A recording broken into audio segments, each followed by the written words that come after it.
الشیطان الرجیم بسم اللہ الرحمن الرحیم وصلی اللہ علی سیدنا محمد وآلہ الطاہرین۔ اللہم صل علی محمد وآل محمد وعجل۔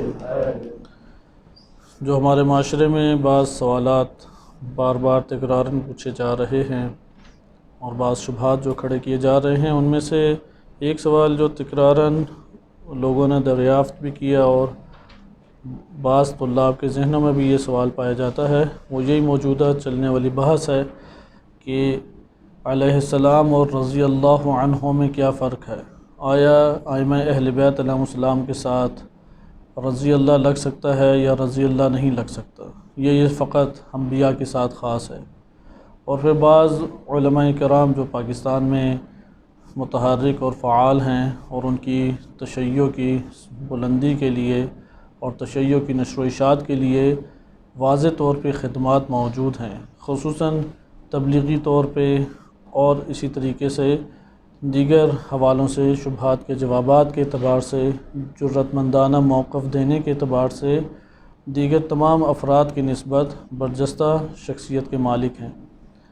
تو انہی طرح طرح کے شبہات کے ذریعے سے ان کی شخصیت کو مسخ کرنے کی کوشش کی جاتی ہے، جو ظاہراً یا تو بعض استعماری سازشوں اور ان کے ہتھ کنڈوں کے بنا پر ہے کہ وہ نہیں چاہتے کہ پاکستان کی سرزمین پہ تشیع کا ایک باعزت اور ایک استقلال کے ساتھ تشیع کا چہرہ ابھرے، لہذا ہر ایسی شخصیت کی شخصیت کو مسخ کیا جاتا ہے یا شخصیت کشی کی جاتی ہے کہ جو بھی پاکستان کی سرزمین میں حقیقی طور پہ دین اسلام یا تشیع کا حقیقی چہرے کو بیان کرتا ہے یا اس کو آشکار کرتا ہے۔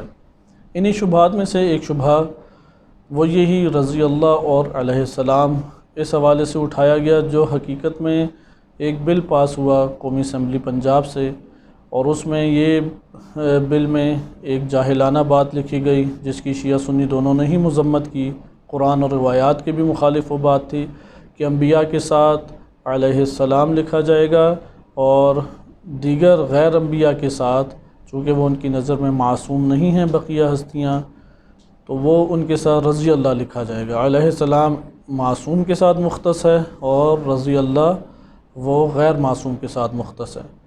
اس بل کے اوپر تنقید کرتے ہوئے بعض علماء نے قرآن کریم اور روایات اہل بیت علیہم السلام کا موقف پیش کیا کہ یہ جو بات کی ہے یہ تو ان کی اپنی ہی کتابوں میں، اہل سنت کی کتب میں بھی احادیث مبارکہ کے برخلاف یہ بات ہے، یہ قرآن کریم کے خلاف بل ہے۔ یہ بل تو در حقیقت قرآن کی مخالفت کر رہا ہے، کیونکہ قرآن نے علیہ السلام یا اسی طرح سلام ہے یا رضوان ہے یا صلوات ہے، وہ تو انبیاء کے ساتھ مختص قرار نہیں دی۔ اسی طرح احادیث مبارکہ میں بھی سلام ہے، رضوان ہے یا صلوات ہے، وہ فقط و فقط معصوم کے ساتھ خاص قرار نہیں دی۔ اس لیے یہ جو بل ہے یہ قرآن اور احادیث کے مخالف بل ہے۔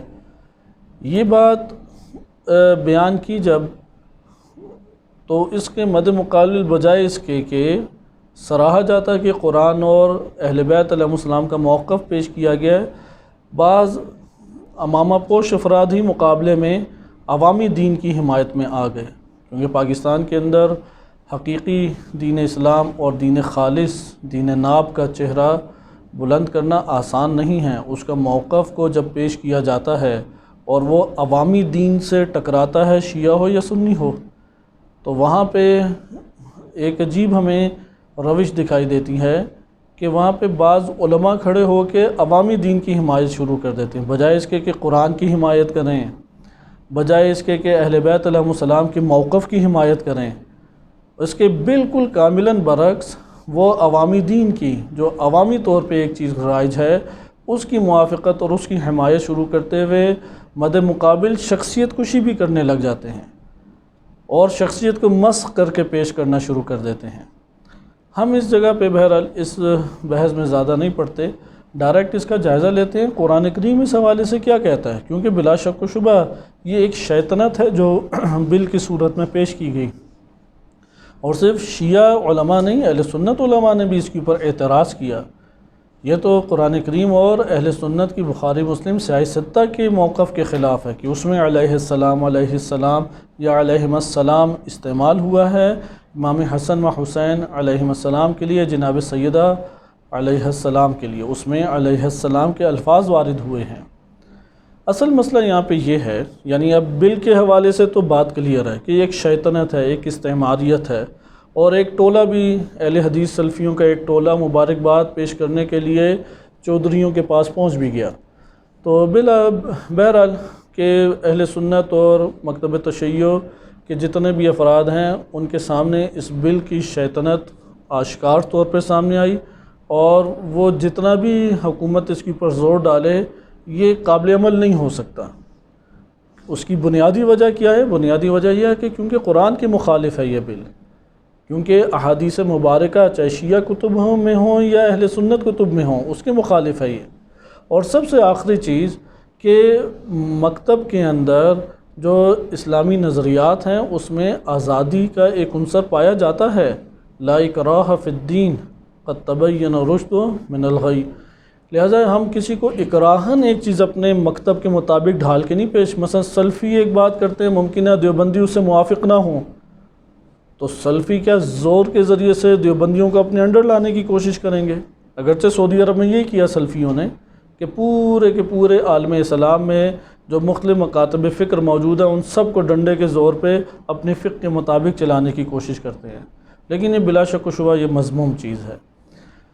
ہم دوسرے رخ کی طرف آتے ہیں جہاں پہ بعض علماء نے تشیع کو تقسیم کرنے کی کوشش کی کہ اگر ایک برجستہ شخصیت ہیں پاکستان میں، انہوں نے قرآن کا موقف پیش کیا، روایات اہل بیت علیہم السلام کا موقف پیش کیا، تو ان کے موقف کو رد کرتے ہوئے عوامی آراء کا انہوں نے ساتھ دیا، اور اس طرح سے ان کی شخصیت کشی اور چہرہ مسخ کرنے کی کوشش کی، گویا کہ یہ جو اہل بیت کا حمایتی ہے وہی دائرہ اسلام تشیع سے خارج ہے۔ تو حقیقت میں یہ علماء جو بیٹھے ہیں یہ تشیع کو تقسیم کر رہے ہیں، وہ جو عوام کو اہل بیت علیہ السلام کے موقف سے دور لے کے جا رہے ہیں وہ اصل میں تشیع کو تقسیم کر رہے ہیں۔ آئے اب ہم اس کا جائزہ لیتے ہیں کہ قرآن کریم کا موقف کیا ہے، اور پھر ہم اسی کے ضمن میں ائمہ اہل بیت علیہ السلام کی روایات سے استدلال کریں گے۔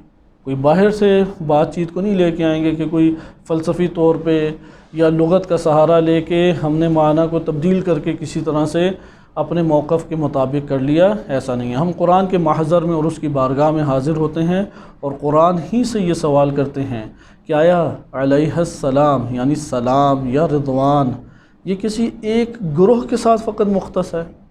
سلام فقط اور فقط انبیاء کے ساتھ مختص ہے، یا معصوم ہستی کے ساتھ مختص ہے، فقط اور فقط ائمہ اہل بیت علیہ السلام کے ساتھ مختص ہے؟ یعنی قرآن نے اسے وسعت دی ہے۔ اسی طرح سے صلوات، آپ صلوات کا ترجمہ دعا کر لیں یا درود کر لیں، کیونکہ درود لفظ فارسی لفظ ہے، اردو کا یہ لفظ ہے، یعنی عربی کا یہ لفظ نہیں ہے۔ صلوات آیا فقط اور فقط نبی صلی اللہ علیہ وسلم یا ائمہ اہل بیت علیہ السلام کے ساتھ مختص ہے قرآن کی نگاہ میں اور روایات کی نگاہ میں، یا نہیں اس میں وسعت پائی جاتی ہے؟ رضوان آیا رضوان فقط صحابہ کرام کے ساتھ مختص ہے اور کسی کے لیے نہیں بولا جا سکتا، یا اس میں وسعت پائی جاتی ہے؟ ہم اس کو قرآن کریم کی آیات کے ضمن میں جائزہ لیتے ہیں۔ اس طرف توجہ رہے، بحث یہ نہیں تھی کہ جملہ انشائیہ ہے جملہ خبریہ ہے۔ بڑے تعجب کی بات ہے کہ اس بحث میں پڑھ کے بعض دعوے دار ہیں کہ 30 سال انہوں نے حوزہ علمیہ میں پڑھا ہے، 40 سال پڑھا ہے، لیکن ادب کی دنیا میں جب آتے ہیں عربی ادب کی تو وہ ہدایہ سمدیہ کی یا ابتدائی کتابوں کی سطح کی بھی پھر عربی قواعد کو جاری نہیں کرتے۔ معلوم ہی نہیں ہو پاتا کہ یہ آیا انشائیہ ہے یا خبریہ ہے۔ خبریہ ہوگا تو کیا معنی لیا جائے گا، انشائیہ ہو تو کیا معنی لیا جائے گا؟ آیا انشائیہ لیں تو کوئی توہین لازم آ جاتی ہے، خبریہ لیں تو توہین سے بچ جاتے ہیں۔ ایک عجیب سی بحث یہ نہیں تھی خبریہ یا انشائیہ آپ دونوں میں سے کوئی معنی مثلا لے لیں۔ اصل بحث یہ ہے کہ علیہ السلام عصمت کے اوپر دلالت کرتا ہے یا نہیں۔ اصل بحث کا نقطہ کیا ہے کہ جب ہم علیہ السلام کہتے ہیں تو فقط اور فقط اس سے معصوم مراد ہوتا ہے، اور جب ہم رضی اللہ تعالی عنہ کہتے ہیں تو فقط اور فقط اس سے غیر معصوم ایک بلند شخصیت مراد ہوتی ہے۔ اگر یہ مراد ہے تو علیہ السلام کو معصوم کے ساتھ خاص کرنا قرآن نے خاص کیا ہے، ائمہ اہل بیت علیہ السلام نے خاص کیا ہے، یا عوام الناس اور معاشرے نے خاص کیا ہے۔ اسی طرح رضی اللہ تعالی عنہ یہ آیا قرآن کریم نے خاص کیا ہے صحابہ کرام سے، یا ائمہ اہل بیت علیہ السلام نے خاص کیا ہے، یا عوام الناس نے خاص کیا ہے، یا معاشرے نے، ایک علماء کے گروہ نے، مثلا علماء کی ایک سیرت جنم لے گی، اس نے خاص کیا ہے۔ ہم اس کا جائزہ لیتے ہیں۔ اگر قرآن کی نگاہ میں دیکھیں تو ہمیں یہ معلوم ہوگا کہ قرآن میں مرتبہ سلام یا مقام سلام یا درجہ سلام اللہ سبحانہ و تعالیٰ نے عمومی طور پہ قرار دیا ہے۔ وہ انبیاء کو بھی شامل ہے، وہ معصوم کو بھی شامل ہے، وہ مومنین کو بھی شامل ہے، اور غیر معصوم کو بھی شامل ہے۔ اگر سورہ صافات کی متعدد آیات ہیں، سلام علی نوح، سلام علی ابراہیم، یا اسی طریقے سے سلام علی الیاسین، کہ الیاسین بعض نے آل یاسین مراد لیا، اگرچہ یہ ساری کی ساری روایات جو آل یاسین کے عنوان سے آتی ہیں وہ ہم کتب تشیع میں مثلا شیخ صدوق نے ذکر کی ہیں، وہ ابن عباس سے ہیں، اہل سنت طرق سے آئی ہیں، تقریباً ساری کی ساری سوائے اکا دکا، اور تقریباً ساری کی ساری سنداً ضعیف بھی ہیں۔ اس مورد میں جو وعلیکم السلام، اس مورد میں جو روایات وارد ہوئی ہیں ضعیف ہے، لیکن اس کا یہ مطلب نہیں ہے کہ آل یاسین مراد نہیں لیا جا سکتا۔ درود میں اہل بیت علیہ السلام پہ درود کی صحیح سند روایات موجود ہیں، خود قرآن کریم کی آیات کے ضمن میں ہی موجود ہیں۔ لہذا بہرحال سلام علی الیاسین میں آل یاسین کہہ کے آپ آل محمد مراد لے لیں، ٹھیک ہے، یہ بھی قول ہے، البتہ یہ اہل سنت کتب یا اہل سنت طرق سے ہمارے پاس زیادہ آیا ہے۔ ہم ضروری نہیں ہے کہ ہمارے پاس ہر چیز شیعہ طرق سے ہی پہنچے، ایسی بھی فضائل ہیں کہ جو فقط اہل سنت طرق سے ہم تک پہنچیں اور وہ ہمارے لیے قابل قبول بھی ہیں بلا شک و شبہ۔ لیکن اس کے علاوہ کیا سلام علی الیاسین یا سلام علی نوح آیا ہے تو مومنین کے اوپر سلام نہیں آیا؟ مومنین پہ بھی سلام آیا۔ یا قرآن کی جو سورہ احزاب کی یہ آیت ہے، غالباً آیت نمبر 56 ہے، کہ ان اللہ و ملائکتہ یصلون علی النبی، کہ اللہ اور اس کے فرشتے یصلون علی النبی، نبی پر صلوات بھیجتے ہیں۔ یا ایھا الذین آمنوا صلوا علیہ وسلموا تسلیما، کہ اے ایمان لانے والو تم بھی نبی پر صلوات بھیجو اور اس کے اوپر مثلا تسلیم سلام بھیجو۔ ادھر دو چیزوں کا تذکرہ آیا اس آیت کریمہ میں، صلوات اور سلام۔ بقیہ جو آیات پڑھی اس میں سلام علی نوح، سلام علی ابراہیم، نبی صلی اللہ علیہ وسلم کے لیے واضح طور پہ اس آیت کریمہ میں تفصیل کے ساتھ آیا کہ صلوات بھی بھیجو اور سلام بھی بھیجو، مومنین کا یہ وظیفہ ہے۔ اور اسی کے ضمن میں آیا ہے کہ وہ صلوات ناقص ہے یا ابتر صلوات ہے جس میں آل کے اوپر نہ بھیجا جائے، اور شیعہ سنی دونوں متفق ہیں کہ آل کے اوپر صلوات بھیجنی چاہیے، خصوصاً نماز کے اندر، کہ اگر نماز میں آل کے اوپر صلوات نہ بھیجیں نماز باطل ہو جاتی ہے، کیونکہ درود تشہد کا ایک اہم جز ہے۔ یہ بات جب واضح ہو گئی کہ اس آیت کریمہ میں صلوات کا بھی حکم ہے اور سلام کا بھی حکم ہے، آیا یہ غیر معصوم کے لیے نہیں اللہ تعالیٰ نے قرار دیا؟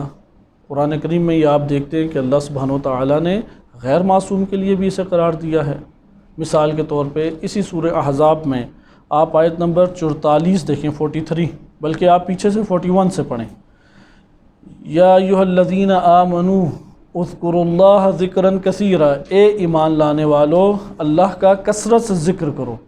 ادھر ایمان لانے والوں سے مراد فقط انبیاء و ائمہ علیہم السلام ہیں یا دیگر بھی ہیں؟ یقیناً دیگر افراد بھی ہیں، امت کے تمام مومنین افراد موجود ہیں، اور ادھر حکم دیا جا رہا ہے اذکروا اللہ ذکرا کثیرا۔ اس سے آگے دیکھیں، اب تذکرہ کس کا چل رہا ہے؟ مومنین کا چل رہا ہے۔ یا ایھا الذین آمنوا، ادھر آمنوا سے مراد فقط اور فقط انبیاء و ائمہ علیہم السلام نہیں ہیں، بلکہ وسعت دی گئی ہے، اور اس جگہ پہ تمام مومنین مراد ہیں، امت اسلامیہ اس جگہ پر مراد ہے، اور انہیں حکم ہے کہ اللہ کا کثرت سے ذکر کرو۔ وَسَبِّحُوهُ بُكْرَةً وَأَصِيلًا، اور اس کی تسبیح کرو، صبح و شام تم اس کی تسبیح کرو۔ آگے آیت کو توجہ سے دیکھیں، یہ ہے 43 نمبر آیت، هُوَ الَّذِي يُصَلِّي عَلَيْكُمْ وَمَلَائِكَتُهُ، اللہ کی ذات، وہ ذات تمہارے اوپر صلوات بھیجتی ہے، یصلی علیکم، صلوات بھیجتی ہے تمہارے اوپر۔ کم ضمیر کہاں پہ جا رہی ہے؟ آمنو کی طرف جا رہی ہے۔ تمہارے اوپر وہ ذات صلوات بھیجتی ہے اور اس کے ملائکہ بھی صلوات بھیجتے ہیں، لِیُخْرِجَکُم مِّنَ الظُّلُمَاتِ إِلَى النُّورِ، تاکہ وہ تمہیں ظلمتوں سے نکال کے نور میں لے آئے۔ یعنی اللہ اور ملائکہ کا جو صلوات تمہارے اوپر بھیجی جاتی ہے وہ تمہیں ظلمتوں سے نور میں لے آتی ہے۔ وَكَانَ بِالْمُؤْمِنِينَ رَحِيمًا، اور اللہ مومنین پہ انتہائی رحیم ہے۔ اس آیت کریمہ ممکن ہے کوئی کہے کہ یہ اپنے من گھڑت کوئی معنی لے لیں، ہم اس کو الکافی کی ایک روایت سے حل کرتے ہیں کہ امام معصوم اس حوالے سے کیا کہتے ہیں، کیونکہ ان سے بہتر کوئی تفسیر نہیں جانتا۔ الکافی میں جلد نمبر 2 صفحہ 94، کتاب الدعا، باب الصلاۃ علی النبی، حدیث نمبر 14، اس میں امام صادق علیہ السلام فرماتے ہیں، امام صادق علیہ السلام اسحاق بن فروخ صحابی ہیں، اسحاق بن فروخ صحابی ہیں۔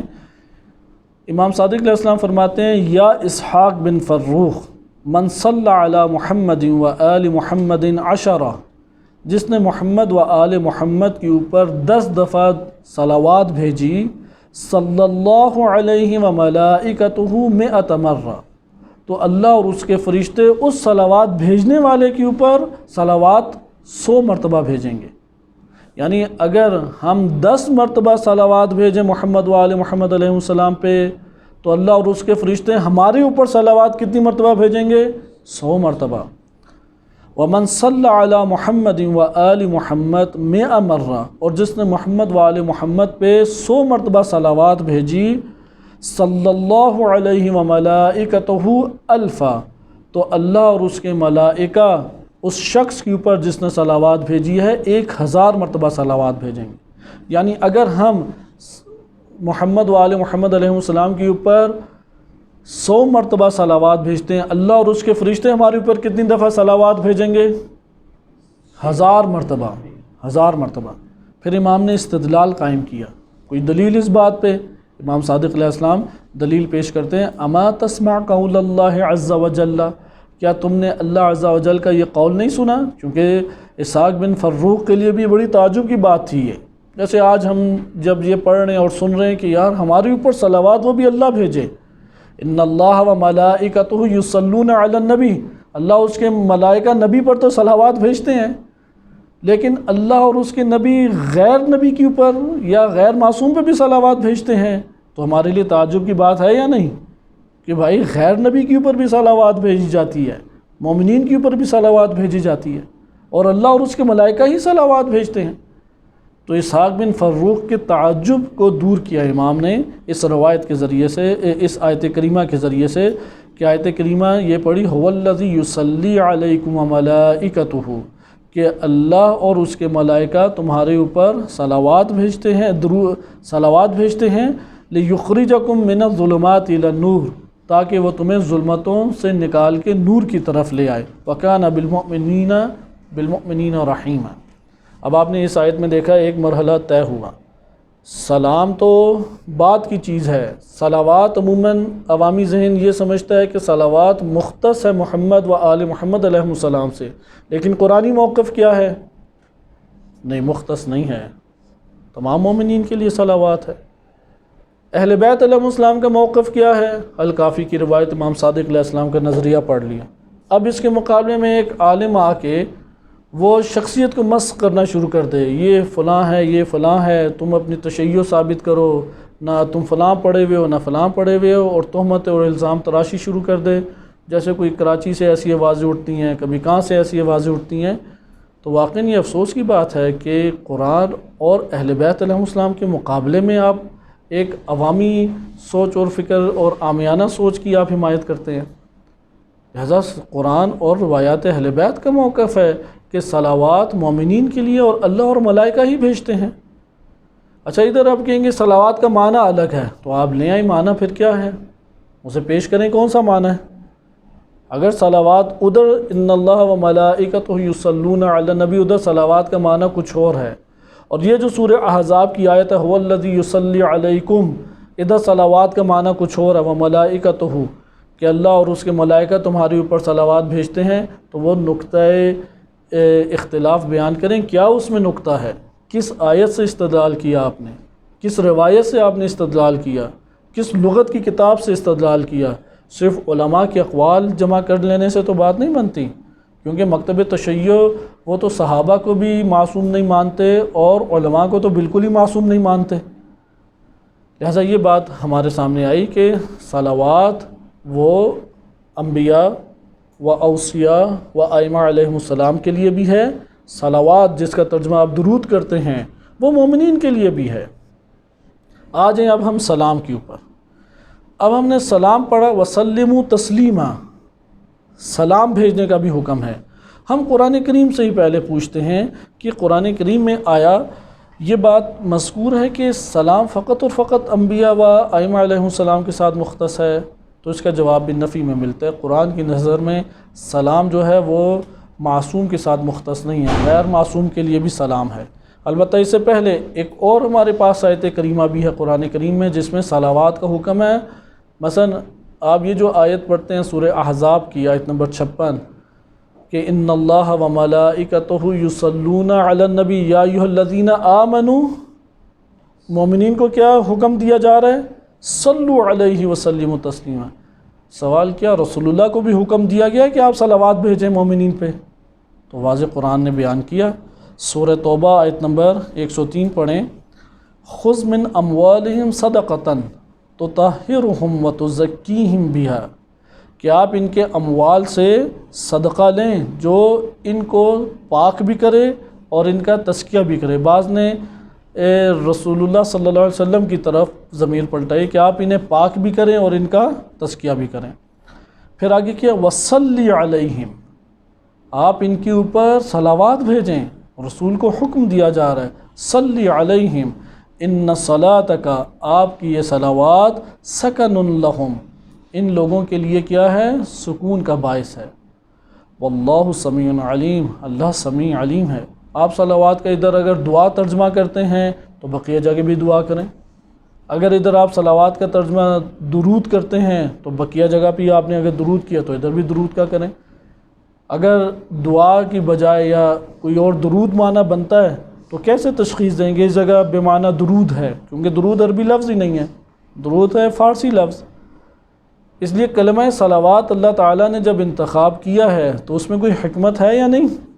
اور یہاں پہ صلی علیہم، ادھر یہ نہیں کہا جا رہا کہ رسول آپ ان کے لیے دعا کریں، کیونکہ کلمہ دعا قرآن کریم میں وارد ہوا ہے۔ صلی علیہم، آپ ان کے اوپر صلوات بھیجیں، ان صلاتک، آپ کی یہ صلوات کیا ہے، سکن لہم، ان کے لیے سکون کا باعث ہے۔ بس آپ نے دیکھا کہ صلوات معصوم کے ساتھ مختص نہیں ہے، صلوات مومنین کے اوپر بھی ہے، اور اللہ اور اس کے ملائکہ ہی بھیجتے ہیں، صلوات نبی ہی بھیجتے ہیں، مومنین کے اوپر بھی صلوات بھیجتے ہیں۔ اللہ اور ملائکہ رسول اللہ صلی اللہ علیہ وسلم اور ان کی آل کے اوپر بھی صلوات بھیجتے ہیں، مومنین کی ان کے آل کے اوپر بھیجتے ہیں۔ یہاں فوراً ذہن میں یہ آتا ہے اچھا فرق کہاں پہ ہے، یہ ہم آخر میں بیان کریں گے کہ فرق کیا ہے۔ اب آ جائیں ہم سلام کے اوپر، کیونکہ آیت میں وسلموا تسلیما، ادھر سلموا تسلیما کا تذکرہ ہے۔ اب ہم قرآن کریم میں سورہ انعام آیت نمبر 54، اس کے ضمن میں ارشاد باری تعالیٰ ہوتا ہے وَإِذَا جَاءَكَ الَّذِينَ يُؤْمِنُونَ بِآيَاتِنَا، جب آپ کے پاس وہ مومنین آئیں جو ہماری آیات کے اوپر ایمان رکھتے ہیں، جب آپ کے پاس سورہ انعام آیت نمبر 54 وَإِذَا جَاءَكَ الَّذِينَ يُؤْمِنُونَ بِآيَاتِنَا، کہ جب آپ کے پاس وہ مومنین آئیں کہ جو ہماری آیات کے اوپر ایمان رکھتے ہیں، فقل، تو آپ کہہ دیجئے سلام علیکم، تو انہیں آپ کیا کہیں، تمہارے اوپر بھی سلام ہو۔ علیہ السلام کا کیا مطلب ہے، ان پر سلام، صحیح ہے۔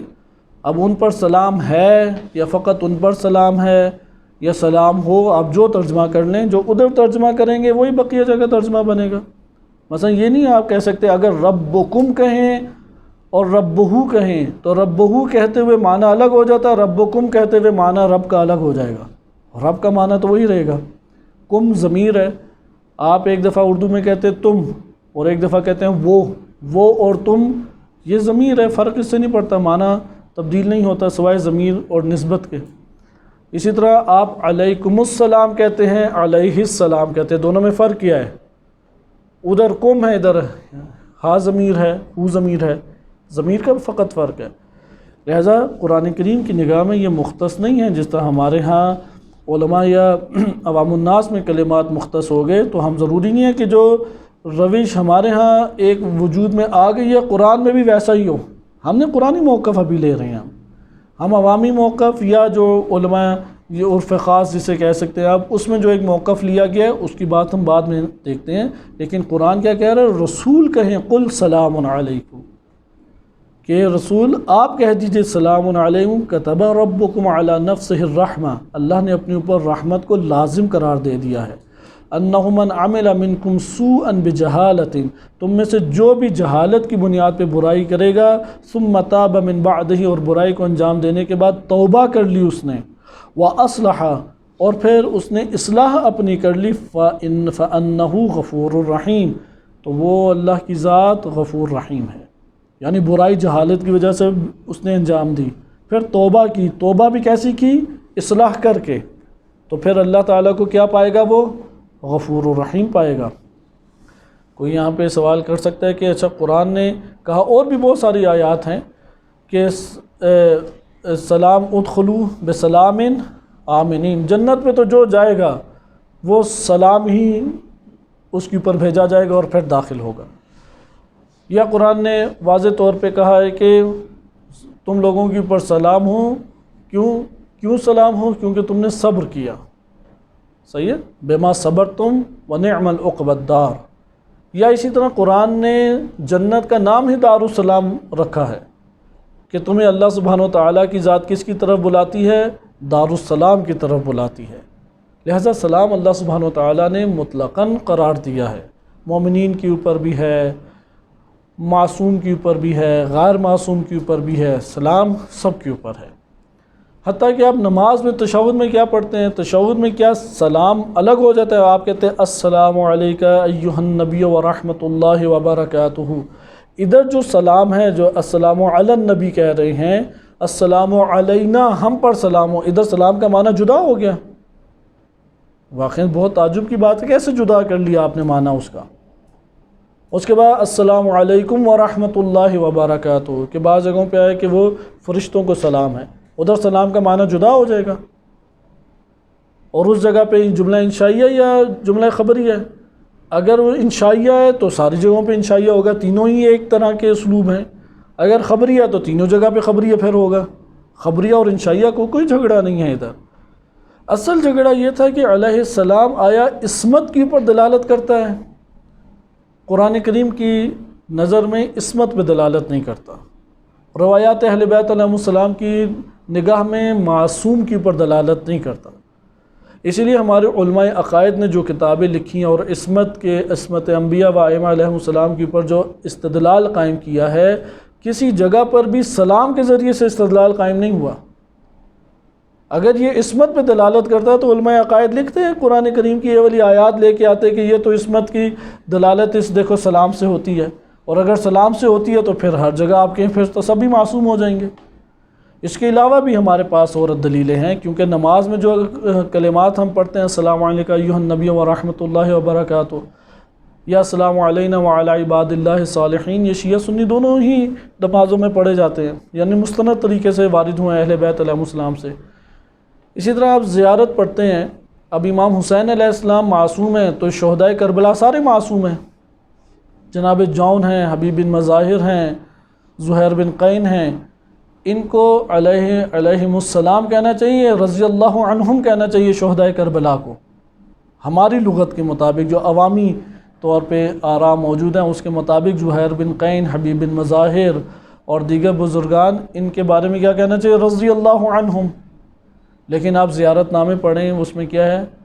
زیارت عاشورہ لے لیں، السلام علی الحسین، حسین پر سلام ہو، وعلی علی ابن الحسین وعلی اولاد الحسین وعلی، اب علی اصحاب ہو تو وہ ابتدا والے سے الگ ہو جائے گا معنی، یعنی السلام علی الحسین ہو تو اس کا الگ معنی ہے، وعلی علی ابن الحسین ہو تو اس کا الگ معنی ہے، وعلی اولاد الحسین ہو تو الگ ہے، اصحاب الحسین ہو تو الگ ہے، اصحاب تو معصوم نہیں ہیں، ادھر آپ سلام بھیج رہے ہیں۔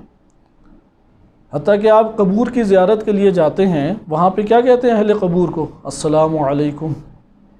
وہاں پہ آپ پڑھیں جو ہمارے ہاں روایات اہل بیت علیہم السلام میں دعا وارد ہوئی ہے، اس میں سلام کا حکم دیا گیا۔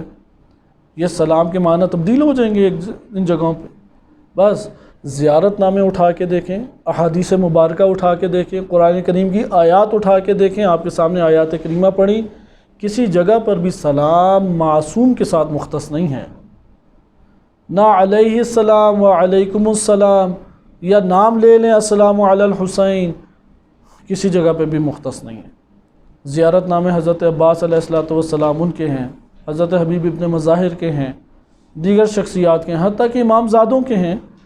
امام زادے تو بہت بعد میں آئے، امام خمینی رحمۃ اللہ علیہ، اور یہ ایک بڑی تعجب کی بات ہے کہ بعض اوقات وہ نادان افراد سوالات بھی اسی طرح کی اٹھاتے ہیں۔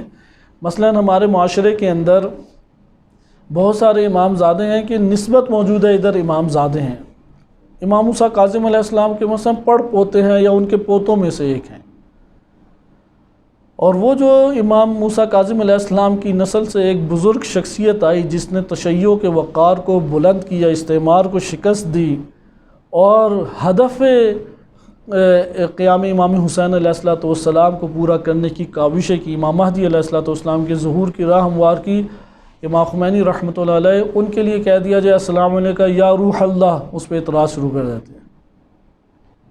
السلام تو اللہ تعالیٰ نے قرار دیا ہے، جب عام مردوں کے لیے السلام علیکم یا اہل القبور کہہ کے ہم سلام بھیج سکتے ہیں، تو السلام علیکم یا روح اللہ کہنے سے کوئی فرق پڑ جائے گا؟ تو یہ ہمارے معاشرے کی تقسیم ہے، اور ان علماء پہ واقعاً تعجب ہوتا ہے کہ جو آیات اور روایات سے یا بیگانے ہیں یا عوامی پریشر کو قبول کرتے ہیں، جبکہ ہونا یہ چاہیے کہ عوام الناس کے سامنے قرآن اور ائمہ اہل بیت علیہم السلام کا موقف رکھا جائے اور آیات اور روایات سے استدلال کر کے ان کے سامنے بات کو پہنچایا جائے۔ یہ صلوات کے اعتبار سے آ گیا۔ ہم آ جاتے ہیں آگے رضوان، آیا رضی اللہ عنہم یا رحمت اللہ علیہ یا اسی طریقے سے دیگر کلمات ہیں، یہ فقط غیر معصوم کے ساتھ خاص ہیں، ائمہ کے ساتھ نہیں ہیں۔ آپ آیات اٹھائیں مقام رضوان، باقاعدہ بعض آیات ہیں قرآن کریم میں کہ وہاں پہ رضوان کو ذکر کر کے اس کا مصداق امام علی علیہ السلام کو قرار دیا گیا۔ وہاں پہ اب یہ کہتے ہیں نہیں، ادھر رضوان کا معنی الگ ہے، رضی اللہ تعالیٰ عنہ میں الگ ہے۔ مثلا ایک یہ شبہ، رضی اللہ تعالیٰ عنہ چونکہ جملہ انشائیہ ہے اور اس میں تقاضا کیا جا رہا ہے کہ اللہ ان سے راضی ہو جائے، اہل بیت سے تو اللہ راضی ہے۔ اگر ہم اس بات کو مان لیں تو پھر ہمیں کتنی دعاؤں کو باطل قرار دینا پڑے گا۔ یہ دعائیں امام زمانہ علیہ السلام، اللہ تعالیٰ امام زمانہ علیہ السلام کا مددگار ہے یا نہیں، ان کا ولی ہے یا نہیں، امام زمانہ علیہ السلام کا محافظ ہے یا نہیں؟ کیا میں دعا کر کے تقاضا کروں کہ باقی رکھ، اور اللہ تعالیٰ نے اگر میں نے دعا نہ پڑھی تو وہ محافظ نہیں ہے امام زمانہ علیہ السلام کا رہے گا؟ اللہم کل ولیک الحجۃ ابن الحسن، کن اے اللہ ہو جا تو، کیا ہو جائے؟ ولیاں و حافظاں و ناصراں و قائداً۔ مختلف ہمارے پاس دیکھیں دعا کے کلمات میں مختلف چیزیں آئی ہیں کہ اللہ تو ولی بن جا۔ کیا اللہ تعالیٰ ولی نہیں ہے کہ میں یہ دعا مانگ رہا ہوں؟ اے اللہ کن، وہاں پہ امر ہے، انشائیہ ہے، اس کا تو جملہ خبریہ میں نہیں آپ تقاضا کر سکتے، ادھر جملہ خبریہ موجود ہے، ورنہ دعائیہ جملہ نہیں رہے گا۔ دعا کے اعتبار سے بھی اور کن فعل امر، ہر دو اعتبار سے جملہ انشائیہ ہے، کیونکہ جملہ جو انشاء ہے اس کی کتنی قسمیں؟ 11 قسمیں نحو میر میں پڑھی جاتی ہیں۔ کون کون سے؟ امر ہے، نہیں ہے، استفہام ہے، تمنی ہے، ترجی ہے، قسم ہے، ندا ہے، عرض ہے یا التماس ہے، انہی میں سے ایک دعا ہے۔ دعا کیا ہے؟ دعا انشاء ہے ادھر، اللہم کل ولیک الحجۃ ابن الحسن صلواتک علیہ وعلی آبائہ۔ اب آپ آگے پڑھیں کہ اس میں اللہ کو کیا کہہ رہے ہیں کہ اللہ تو ولی بن جا، تو محافظ بن جا، تو ناصر ان کا بن جا۔ اس کا یہ مطلب ہوگا، کوئی اس دعا کے پڑھنے سے یہ مطلب لے گا اللہ تعالیٰ پہلے تو ولی نہیں تھا، پہلے تو ناصر نہیں تھا، پہلے تو محافظ نہیں تھا، یہ معنی ہم لیں گے؟ یہ واقعی تعجب کی بات ہے۔ کیسے رضی اللہ سے یہ معنی؟ جس طرح سے یہاں پہ اللہ پہلے سے ولی ہے اور دوبارہ سے اللہ سے التماس کریں کہ اللہ تو ولی بن جا، یہاں پہ بھی یہ ہو سکتا ہے کہ اللہ پہلے سے راضی ہے، آپ دوبارہ تقاضا کر رہے ہیں کہ اللہ سبحانہ و تعالیٰ وہ پھر سے راضی ہو یا رہے۔ اس لیے اس سے کوئی ایسا مطلب نہیں نکلتا کہ کوئی اور ہم معنی لینا شروع ہو جائیں۔ اور روایات اہل بیت علیہم قرآن کریم میں رضی اللہ عنہ یا رضوان کے ایک مقام بلند ہے۔ ابھی ہم عرفان یا اصطلاحی علوم کی طرف نہیں آتے، میں قرآن اور روایات کے ضمن میں آپ کی خدمت میں بات کر رہا ہوں۔ وَإِلَّا مقام تسنیم و مقام رضا کہ امام خوئینی رحمۃ اللہ علیہ نے شرح چہل حدیث میں بھی تذکرہ کیا ہے، اور علماء نے اس بارے میں آیات روایات کی روشنی میں لکھا ہے۔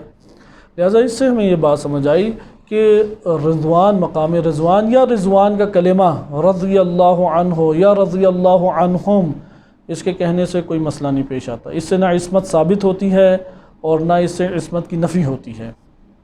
اسی طرح رحمۃ اللہ علیہ، اب یہ عوامی طور پہ یا عرف خاص میں ہمارے علمی حلقے میں کیٹیگریز بنا دی گئی ہیں۔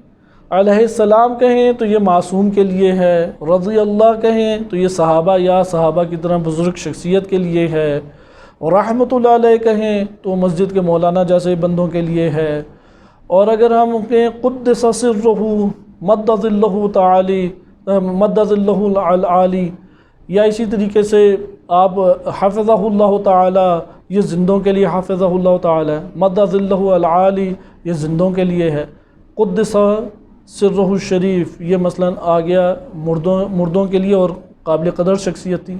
تو یہ تقسیم ہماری تقسیم ہے، یہ قرآن کا موقف نہیں ہے، یہ اہل بیت علیہ السلام کا موقف نہیں ہے جو احادیث سے سامنے آتا ہے۔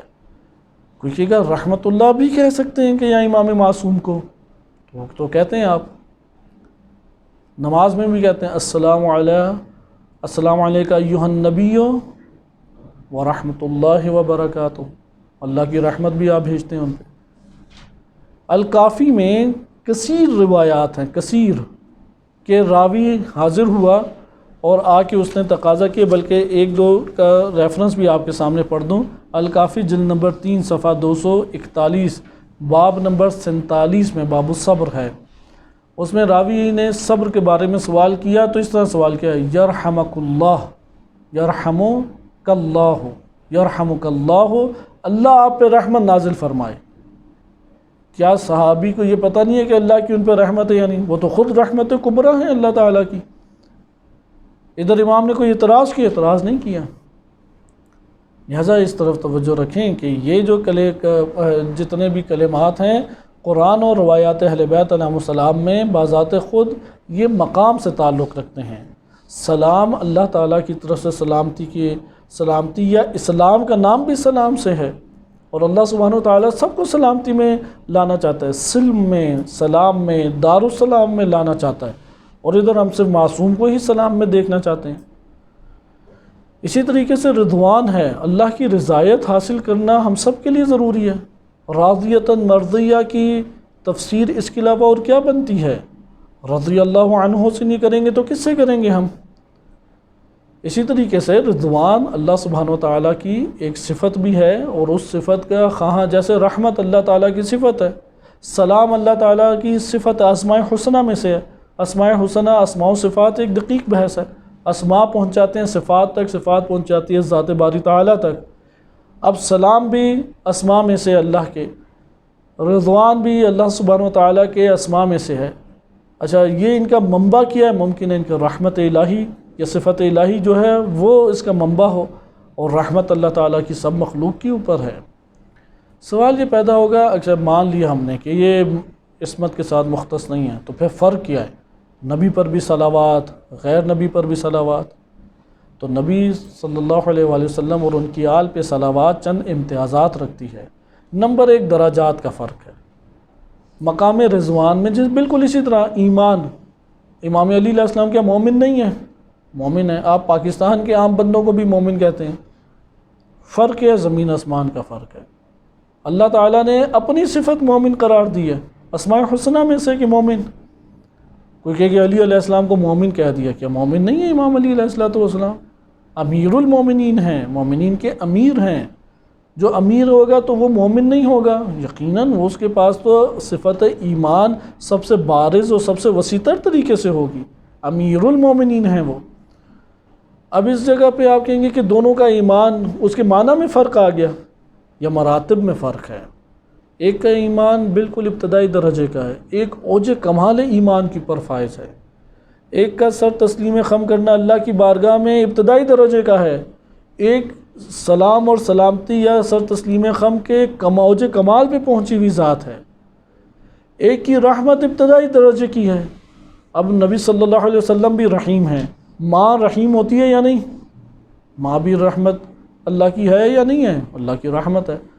تو نبی صلی اللہ علیہ وسلم کے لیے رحمت الگ ہوگی اور ماں کی رحمت الگ ہوگی، یا معنی رحمت ایک ہی ہے لیکن درجات کا فرق ہے۔ حقیقت یہی ہے، آپ رحمت لے آئیں، آپ رضوان لے آئیں، آپ سلام لے آئیں، آپ صلوات لے آئیں، آپ علم لے آئیں، شجاعت لے آئیں، جو بھی آپ نے صفت لے کے آنی ہے لے آئیں، اس میں اصل فرق مراتب اور درجات کا ہے۔ جو غیر معصوم ہے وہ بہت ابتدائی درجات رکھتا ہے، وہ بہت ابتدائی مراتب رکھتا ہے۔ جو معصوم ذات ہیں وہ اوج کمال کے اوپر پہنچی ہوئی ہیں، وہ عملی طور پہ ان صفات کو جس کمال اور ہدف تک وہ پہنچ سکتے تھے اسے حاصل کر چکے ہیں۔ اور اللہ سبحانہ و تعالیٰ کی ذات چونکہ لامحدود ہے، اس کی اللہ کی صفات بھی لامحدود ہیں، اور یہ بھی ایک سفر لامحدود طے کر رہے ہیں۔ اس لیے آپ نماز میں تشہد میں کیا وَتَقَبَّلْ شَفَاعَتَهُ وَارْفَعْ دَرَجَتَهُ، وارفع درج، کیوں یہ دعا کر رہے ہیں؟ رسول اور بھی درجات طے کریں گے ابھی۔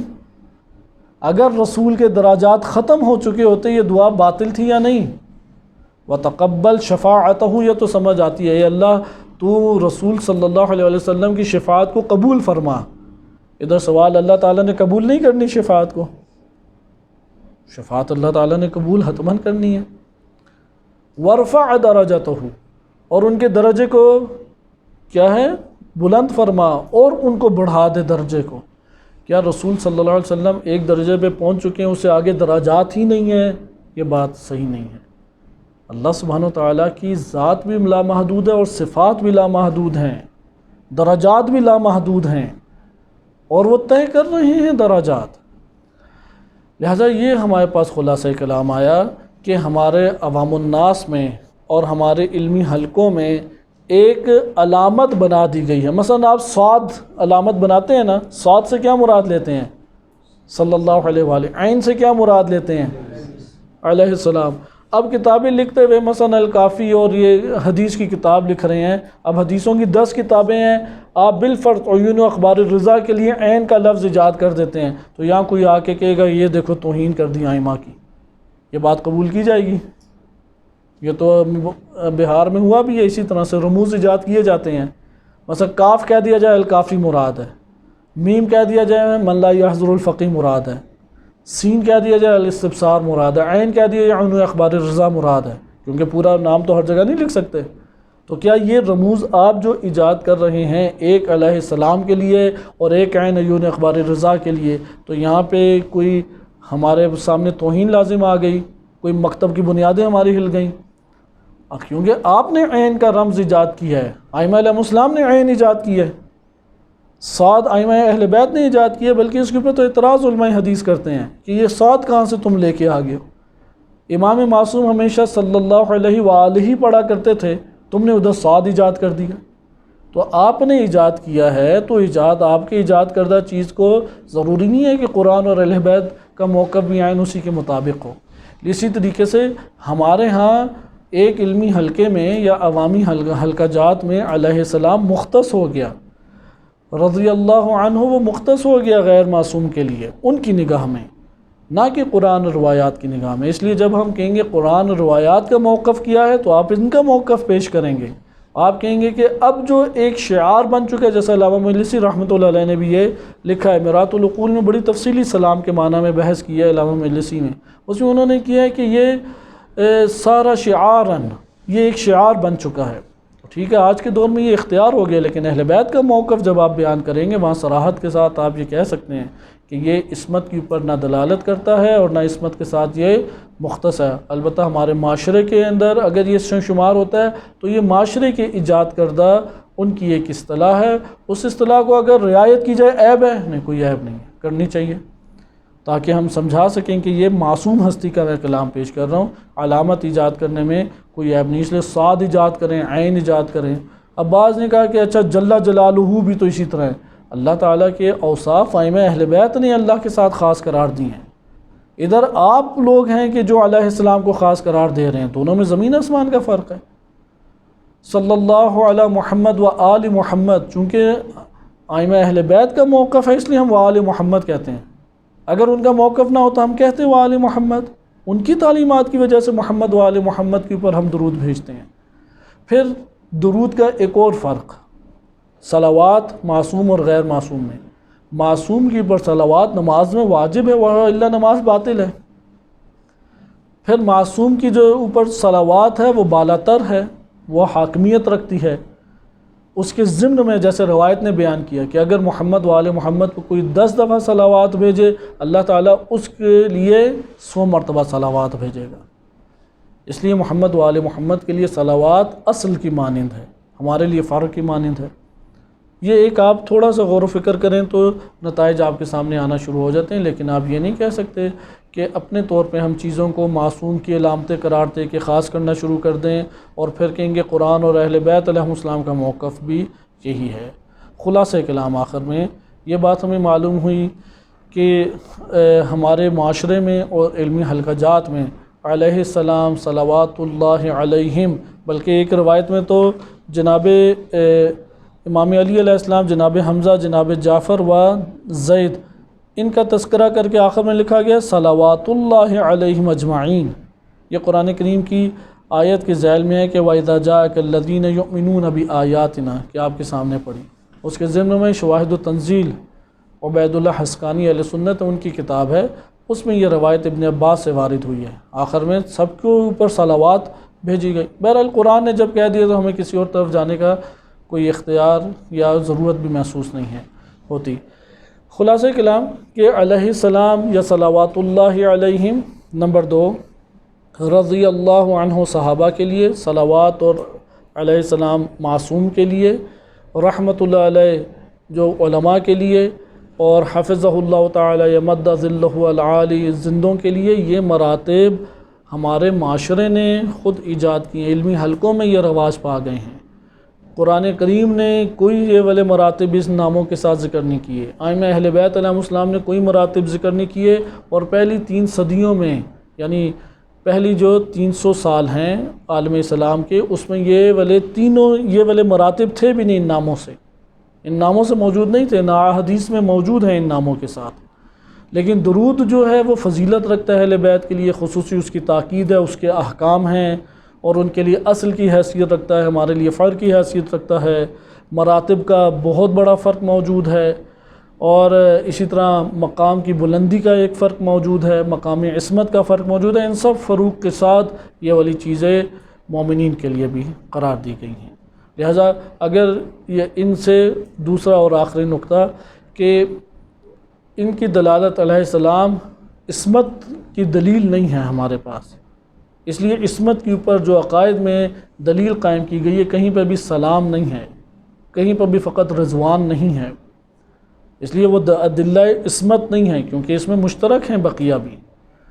اور سب سے آخری چیز اس ضمن میں کہ اگر ہم علیہ السلام کو معصوم کے لیے خاص قرار دیں، اس میں کوئی عیب اور حرج ہے؟ کوئی عیب اور حرج بھی نہیں ہے، کوئی ممانعت نہیں ہے، آپ علامات کو وضع کر سکتے ہیں تاکہ اپنے کلام میں معصوم کی شخصیت کو نمایاں کر کے دکھا سکے، کیونکہ اللہ تعالیٰ نے معصوم ہستیوں کو بیان کرنے کے لیے ایک جداگانہ اسلوب اختیار کیے، مثلا اشتباہ ہو، اصطفاء ہو، یہ کلمہ ارتضاء ہو، یہ کلمات استعمال کیے، یہ کلمہ ولی کا لفظ استعمال کیا۔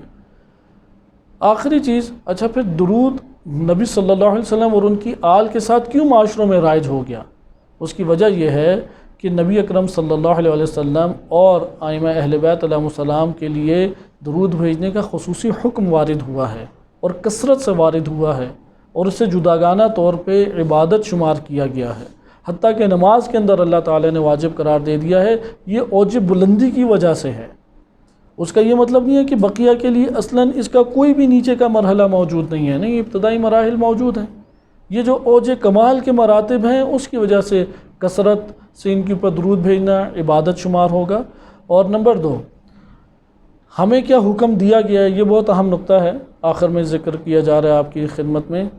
آیات روایات سے ایک بات ہمیں معلوم ہوتی ہے، ہمیں حکم دیا گیا ہے کہ نبی صلی اللہ علیہ وسلم پر درود بھیجیں، یصلون علی النبی یا ایھا الذین آمنوا صلوا علیہ وسلموا تسلیما، درود بھیجیں۔ کیا ہمیں یہ حکم دیا گیا ہے کہ نبی کے علاوہ دیگر پہ بھی درود بھیجیں؟ ہمیں یہ حکم نہیں دیا گیا کہ ہم کسی اور کے اوپر درود بھیجیں، ہمیں حکم دیا گیا فقط نبی پہ درود بھیجیں۔ اللہ، ملائکہ اور نبی کو حکم دیا گیا ہے کہ وہ مومنین کے اوپر درود بھیجیں۔ یہ وہ وجہ بنتی ہے کہ معاشرے کے اندر درود مختص قرار پا گیا نبی و آل نبی کے ساتھ، بقیہ کے لیے درود نہیں قرار پایا، یا آپ کہہ لیں معصوم کے ساتھ درود جو ہے وہ مختص قرار پا گیا، کیونکہ ہمیں حکم نہیں دیا گیا کہ ہم ایک دوسرے کے اوپر درود بھیجیں۔ لیکن چونکہ ہمیں حکم دیا کہ ایک دوسرے کو سلام بھیجیں، ایک دوسرے پہ سلام کریں، سلام میں کوئی عیب نہیں ہے، اس لیے درود اس جگہ پہ سلام سے جدا ہو جاتا ہے۔ درود جو ہے رسول اللہ صلی اللہ علیہ، یعنی درود میں یہ 2 نقطے ہیں، درود آیا غیر معصوم کے لیے ہے یا نہیں ہے؟ کون بھیجے گا؟ اللہ بھیجے گا، ملائکہ بھیجیں گے، اور رسول صلی اللہ علیہ وسلم کی ذات اقدس بھیجے گی۔ اچھا، ہم ایک دوسرے پہ درود بھیج سکتے ہیں؟ ایک دوسرے پہ درود نہیں بھیج سکتے۔ کیوں نہیں بھیج سکتے؟ اس کا حکم وارد نہیں ہوا۔ نبی صلی اللہ علیہ وسلم اور ان کی آل کے اوپر درود کے اوپر صحیح سند شیعہ سنی دونوں روایات ہیں، اس لیے درود ان کے ساتھ ہماری طرف سے ان کے ساتھ مختص قرار پایا۔ یہ ایک بیان تھا مختصر طور پہ جو آیات و روایات سے ہمارے سامنے آتا ہے، اور آپ کی خدمت میں استدلال پیش کیا گیا، اور اس سے ہمیں یہ بات پتہ لگی کہ قرآن اور اہل بیت کا اگر موقف بیان کریں تو پھر تو ہم یہ بات کہہ سکتے ہیں کہ یہ معصوم کے ساتھ مختص چیزیں نہیں ہیں، لیکن اگر ہم معاشرے کے اندر پنپنے والی علامات اور عوامی طور پہ جو آراء ہیں اس کے اندر جو علامات وضع ہو چکی ہیں اس کی رعایت کریں، تو رعایت کرتے ہوئے ائمہ اہل بیت علیہم السلام کے لیے یہ مختص قرار دینے میں بھی کوئی عیب موجود نہیں ہے۔ صلی اللہ علیہ سیدنا محمد و آلہ الطاہرین۔